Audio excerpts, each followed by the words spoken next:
എല്ലാവരും ഒരേ ബസ്സിൽ വരുന്ന ടൈമിൽ ഇവിടെ വെച്ചിട്ടായിരുന്നു പരിചയപ്പെട്ടത്. അതും അങ്ങനെ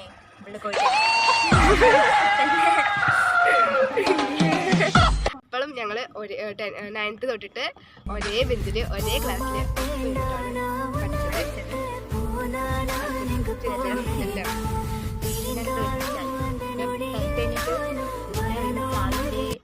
അന്നൊക്കെ ഒരു പേടി ഉണ്ടായിരുന്നു. എന്നിട്ട് ഞങ്ങൾ മാത്രമായിരുന്നില്ല, കുറച്ച് ഫ്രണ്ട്ഷിപ്പായിട്ട് കുറേ പേരൊക്കെ ഉണ്ടായിരുന്നു. ഒരു 7-8 പേരുണ്ടായിരുന്നു. ഞങ്ങൾ 7-8 പേരുണ്ടായിരുന്നു. പിന്നെ മാറി മാറി മാറി ഞങ്ങൾ ആ സംഭവം 10th കഴിഞ്ഞിട്ട് റിസൾട്ട് വന്നു. അവർക്ക് ഈ കോഴ്സ് എടുക്കാൻ പറ്റുമായിരുന്നു, പക്ഷെ അവർക്ക് ഓരോരുത്തർക്ക് വേറെ താല്പര്യം ഉണ്ടാവില്ല. അങ്ങനെ മാറി ഇപ്പം അവര് വേറൊരു കോഴ്സ് എടുത്ത് ഞങ്ങളുടെ സ്കൂളിൽ തന്നെയാണ്, പക്ഷെ വേറൊരു സെക്ഷൻ VHSE എന്ന് പറഞ്ഞിട്ട് സെക്ഷൻ ഉണ്ട്, അവിടേക്ക് മാറി.